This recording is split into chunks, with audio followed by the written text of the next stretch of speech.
Imagine someone who packs away a portion of every paycheck, month after month, for 30 years. They skip the big vacations, avoid eating out, and never splurge on anything expensive.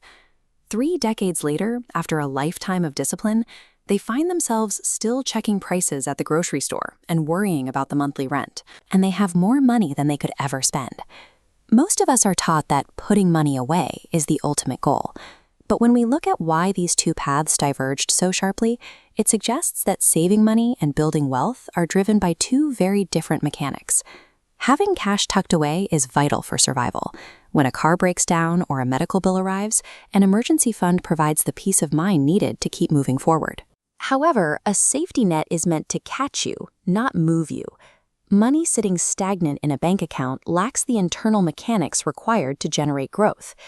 This diagram charts the average cost of consumer goods over 30 years.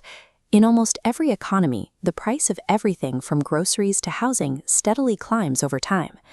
When we zoom in on a 10-year window, we can see why stagnant money fails. If you drop $10,000 into a standard savings account, that balance line stays completely flat while the cost of living continues to rise right past it. After a decade, the number on your statement still reads $10,000, but because the price line has moved up, that same stack of cash buys much less than it did on the day you earned it. To counter this, wealthy individuals refuse to let their capital sit idle. They move their savings into the path of growth by acquiring assets. An asset is a vehicle with a single job: to put more money back into your pocket. This includes things like stocks, rental properties, or ownership in a business. Unless your money is deployed into assets that can outpace the rising cost of living, its actual value is mathematically guaranteed to erode. Of course, many people don't start with enough capital to buy a house or a massive stock portfolio. Frugality is a useful tool, but there is a hard floor on how much you can cut from your budget. There is no such ceiling on how much you can potentially earn. The first and most accessible asset is your own human capital. Investing in high-demand skills like data analysis, video editing, or AI dramatically increases the hourly rate the market is willing to pay you. Once you increase that income, you can feed it into the primary force of wealth: compound growth. This is the concept often attributed to historical figures like Albert Einstein for its sheer mathematical power. Compounding happens when your invested capital generates a return, and then that return generates its own return. Over time, as this graph shows, that exponential curve eventually leaves a standard savings trajectory behind. This growth eventually allows for the creation of multiple sources of income, such as dividends, digital products, or small businesses, which eliminates the risk of relying on a single paycheck. Escalating your personal earning power and combining it with the math of compounding creates a multiplier effect that a savings account alone can never replicate.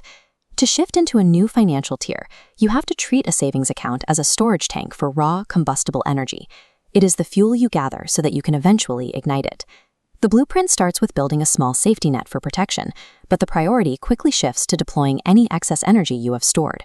You spend that fuel on a high-level certification, the launch of a digital business, or the acquisition of income-producing assets. This moves the focus from managing a stagnant pile of cash to intentionally architecting a dynamic financial system. The true benchmark of success is when this system begins to operate independently, generating income even while you are asleep. Real financial freedom comes from mastering the systems that make capital work relentlessly, far outlasting the simple act of hoarding currency in a vault. If you found this breakdown helpful, make sure to like and subscribe for more strategies on financial literacy. And I want to hear from you. What's the biggest money lesson you've learned so far? Share your story in the comments.